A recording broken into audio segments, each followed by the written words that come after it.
Welcome to Football Discussion Daily. My name is Joe. I'm here with the co-host CGO. CGO or George. We're releasing this on the 10th of June, 2026, the eve of the World Cup. The World Cup kicks off on the 11th on Thursday. We're releasing this on Wednesday. We are talking today about World Cup Group L, which is England, Ghana, Croatia, and Panama. And we'll talk through each of these teams. George, I'm going to start with Ghana. They, again, haven't had too much history in the World Cup. They made most of the recent World Cups. They got to the quarterfinals of the World Cup in 2010. They beat USA. That's the only knockout game they won in their history against USA that year. The only reason they went out in the World Cup is a Luis Suarez handball on the line and a missed penalty. And of course, that was well within the rules. I think anybody who plays a sport would have done what Suarez did, but it's a bit, unfair to Ghana. They absolutely deserve to go through. But I mean, unfortunately, things like that happen. So that was a very good team. They've gotten to the group stage, and they only got to the group stage the last two tournaments they were in. They have a couple absolute all-stars. Semenyo is a fantastic player. Kudus is a fantastic player for one game and then is bad for 5 games when I see Tottenham play. But they have a couple other players that I've seen that around Europe that have quality. But I think on paper, this is one of the weaker Ghana sides that we've seen over the last 20 years. Semenyo is probably the best individual Ghanaian player, but I do think this squad is one of the weaker squads. But this group, too, is one of the stronger groups. Both England and Croatia have made quarterfinals, semifinals the last decade. England has won the last 2 Euros. It's going to be tough for them, George. I think that they'll be in the fight for third and could easily qualify. I think, but I think that they're going to struggle this World Cup. What do you think? What do you think the expectations are for this Ghana team? Yes, Joe, I think you've made a very good point. This current Ghana squad, you can't compare them with the 2010 World Cup that had the likes of Asamoah Gyan in their team. Ayew was also a member of that team. Those guys were very much good. We had the likes of Kudus didn't even make the World Cup. I misspoke. I'm sorry, but go on. yes. I Kudus. didn't. No, Kudus is injured, so Kudus won't be part of this team. While he was at Tottenham, we couldn't see much of him because of the injury he suffered. So, based on that, he was taken out of the team. This will be their 5th appearance at the World Cup. The best they've achieved is their quarterfinals achievement in 2010. They would have gotten to semi-final. They would have been the first African country to have achieved that, but it was just a near miss. That's why you see a lot of Ghanaian fans, whenever they talk about Luis Suarez, they feel so angry. I know even Asamoah Gyan at some point, I say it's not going to shake Luis Suarez because he denied them a goal scoring opportunity that would have Literally taken them. any player in the history of the sport, if they were to make that decision, would have done what Suarez did. It's unfortunate advantage of the rules. It's just like a yellow card to stop a breakaway. Players do it. It's part of the game. Anybody who plays does it. It's the reality of the league, of how the sport works. I get how Ghana is reacting emotionally because any player reacts emotionally to that, but it's been 16 years and but anyway, I think this yes, I agree, George. I think this Ghanaian team is going to, I think it'll be a challenge. When I look across this group, I see an England team that is one of the strongest teams in this tournament. Outside of, I feel like Spain and France, who are above everybody, England is right up there, in my opinion, third best team. Croatia team made the finals 8 years ago. They have he's 40 years old, but they have one of the all-time best midfielders on the team and several other strong players, and they've just been a good core team for years.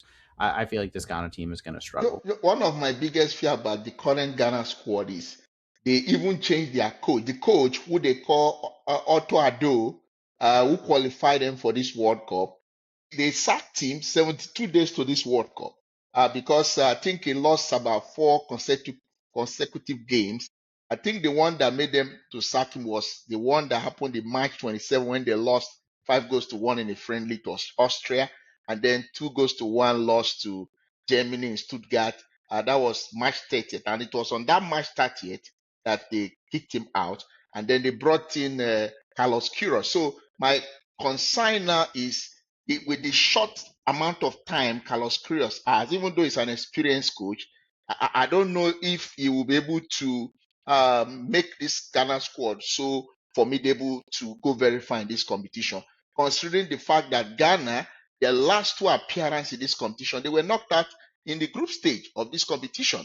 That's the bad aspect of it. In 2014 in Brazil, they were knocked out in the group stage, the group that had Germany, Portugal, and US. And then in Yeah. 2022, the last edition before this one, they were also in the same group with Portugal, South Korea, and Uruguay. They also lost out in the Yeah. group stage. And So I'm so concerned about them. in most groups, Carlos Queiroz would be one of the most high profile coaches in terms of, like, again, he hasn't coached an elite club in many years, but he was Real Madrid coach. He did coach Portugal, towards their peak.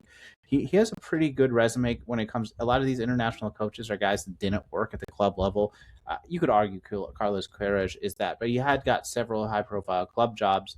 But this group does include the guy who's been in coach of Croatia for 10 years and led them to a World Cup final, and Thomas Tuchel, who's Champions League winner and made another final with PSG and won several leagues with PSG. So a very high pedigree group. George, let's talk about Panama, who I do think Panama at the end of the day is probably weaker even than Ghana on paper. I Of looked, a course. couple of these players have played around Europe, but none of these guys are superstars. None of these guys are, guys who've been elite in Europe. A couple of these guys played in the MLS. They have some, but I didn't reckon. I had trouble looking at some of these guys, and I did look into some, and I'm like, oh, I do remember him on this team, but not a lot of star power on the team. They have not done very well in World Cups. This is the second World Cup they've ever qualified for. They lost all three games, and none of them were close in Russia 8 years ago.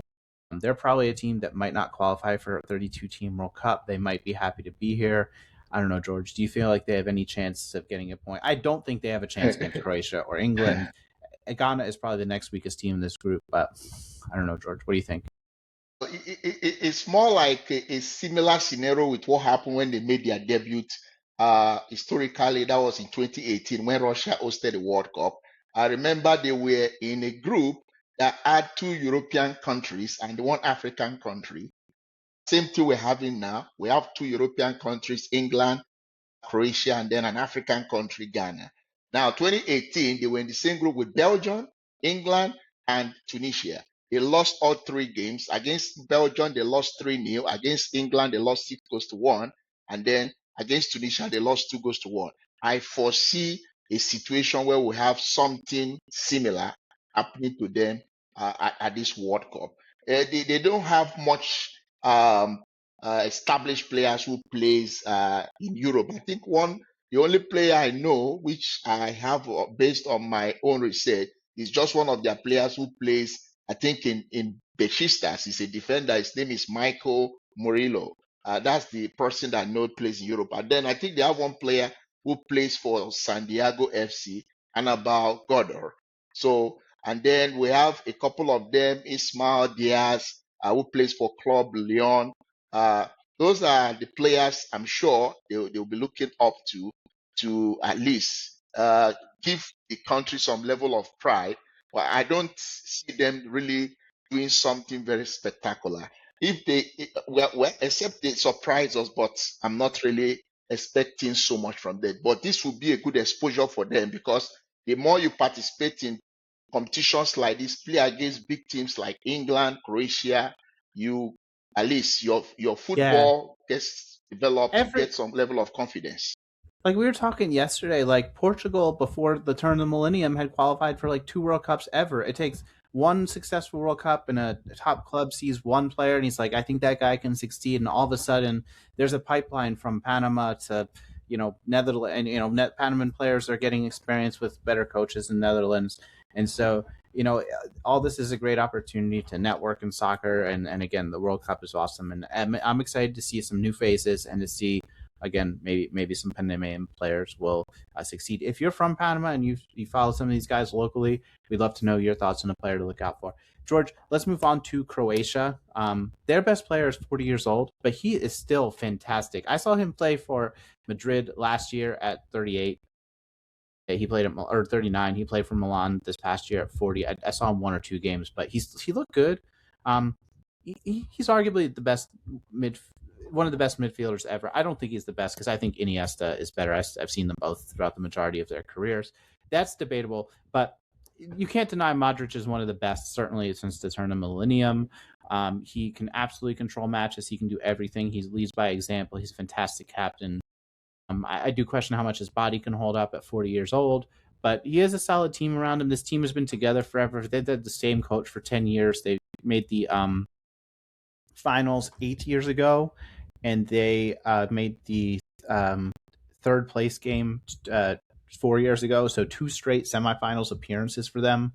And again, they've only been a country for 30 years since the breakup of Yugoslavia. So they've had an exceptional record given their population, given how long their country's been out, and of not only producing players, but producing results at this World Cup. I think, again, just due to the unknown of how much Modric can carry this team at 40 years old, I don't think them getting to another semifinal, George, but I think they, for one game, can absolutely beat England, can absolutely beat anybody in this competition, just given the experience on this team.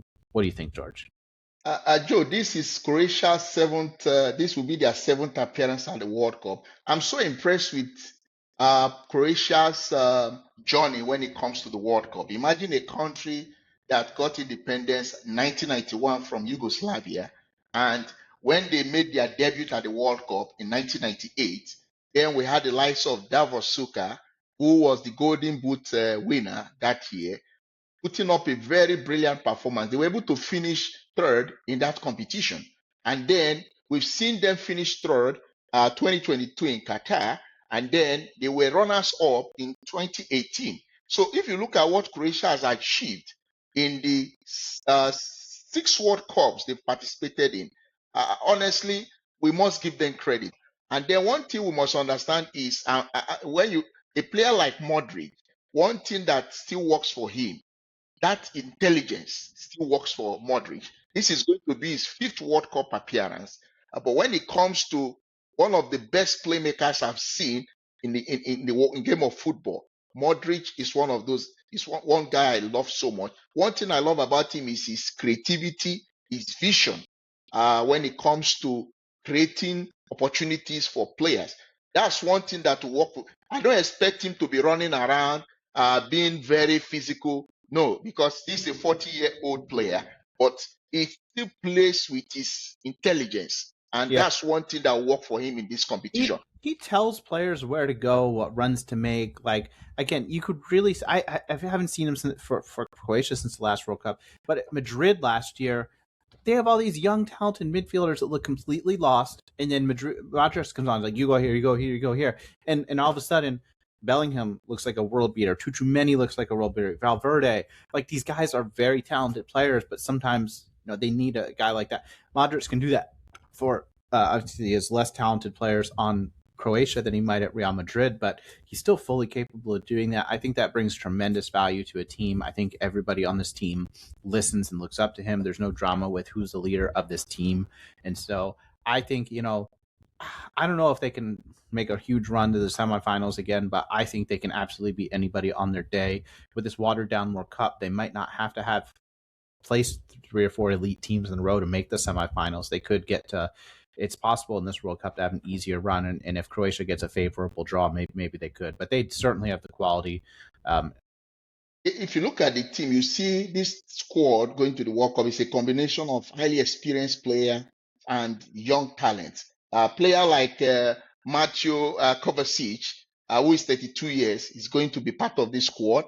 And then we also have the guy they call, his name is Ivan Perisic. You know him. He now plays for PSV, once played for Inter Milan, played for Tottenham. That guy is a very good player. And then they have young players that will be representing them at this competition. And then we must not forget the guy that plays for Manchester City, who is a defender, Gadio.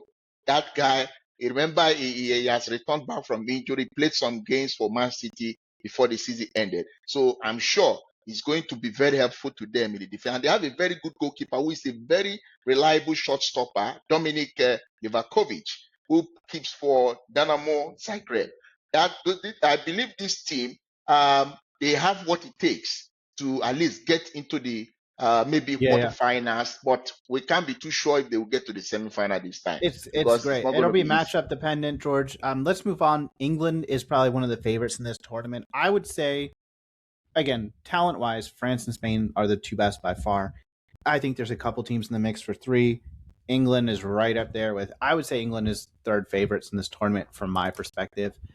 They have across the board talented players who are playing on Premier League or elite teams around Europe. They have probably the weakness is probably outside fullback. They have a couple of talented guys at right back, but Reece James is again, can his body sustain it? He's a younger player, but has had injury issues there. Left back as well, Dejan Spence is also had injury issues. But their midfield and forwards, I think, are among the best in the World Cup. Harry Kane, you could easily say, is the best in the world. I would say Messi is the best in the world, but Harry Kane, if you say Harry Kane, I'm not going to fight you over that, George. But this team is really solid. I think they they've made the finals of the last two Euros and lost to very strong teams from Italy and Spain. I think the last World Cup they lost to France. I think it was on Yes, they lost to penalties. France in the quarterfinals. Yeah, and Harry Kane missed a penalty, and they still did very well against France. Again, who's a very good team. I don't think that's that embarrassing of a loss. And so Tuchel again has the pedigree of an elite coach, very tough to beat. George, what do you think is going to be different about this England team versus last time? And do you feel like that is going to help them get over the hump? Now, one thing I always tell people is that when Thomas Tuchel plays, his style of football is more like he is more pragmatic. He plays more functional football. You don't expect beautiful football because you see people complain that England is not playing attractive football. Anybody that knows the way Thomas Tuchel plays his game, he is not that kind of coach who plays a very attractive kind of football. He's more pragmatic. So, and that's one of the things that might likely work in favor of England in this competition. Now, England will be Yeah, making their seventh. Southgate was the same way. He was not exciting, but he was practical. I think hate for him was overblown. You don't get to two cup finals if you don't know Euro finals if you don't know what you're doing. And he got to two Euro finals. And yeah, so but yeah, I agree with you. It's who cares? It's international soccer. It's not club. At the end of the day, if you're able to win the competition, people will only remember you for the victory, the triumph that you were able to achieve, not the way you played your game, because that's the way football works. And if you look at Thomas Tuchel, he's more interested in getting, he's a result oriented coach. That's the way he plays his game. And if you look at England, a team that is playing their 17th World Cup out of 23 editions, that shows you that's a very good footballing nation. The only thing is that they've only won the World Cup once. And if you look at it, they've come close, at least. I think in 2018, they were able to get to the semi-final, then they finished fourth. So what it shows is that England has what it takes to go all the way. You have players like Harry Kane. Harry Kane, we know, is one of the best players in the world currently. So if you look at a player like Jude Bellingham is a very good player who plays for Real Madrid. And then we must not forget the midfield general, Declan Rice, who was very outstanding for Arsenal I think in the Premier League and also in one Champions League. one thing too that'll benefit England is you look at a lot of these teams and like yeah they have stars, but like England has a really deep roster of like everybody on their bench is guys who've played in the Premier League and succeeded. They have a couple younger guys who they could bring on off the bench, but almost every single guy has been the guy in the Premier League, played in a very physical league, and they can bring on. So it's just a tool that they didn't have. And in Euros, they definitely brought on guys who contributed late in games. I think it was against Netherlands. They brought in Watkins and Tony at the Euros, and they both contributed. And it's just when I look at their midfield, they have a Champions League and Premier League winning captain on their bench. They have one of the best players from Aston Villa, from Manchester United, all on their bench, and it's just going to be it's just a beneficial of riches for Thomas Tuchel. So George, let me close out with their standing questions. Number one, can England win? Number two, can Croatia make their third straight semifinals? Number three, can Panama make noise? And if you're from Panama, if you're familiar with these guys, what players should we be looking out for? I don't think that George and I have too much familiarity with these players. We'll definitely know our viewers' expertise. And number 4, can Ghana put it together? Can Semenyo recreate his form from the Premier League in this World Cup tournament? Let us know your thoughts. Thank you for listening.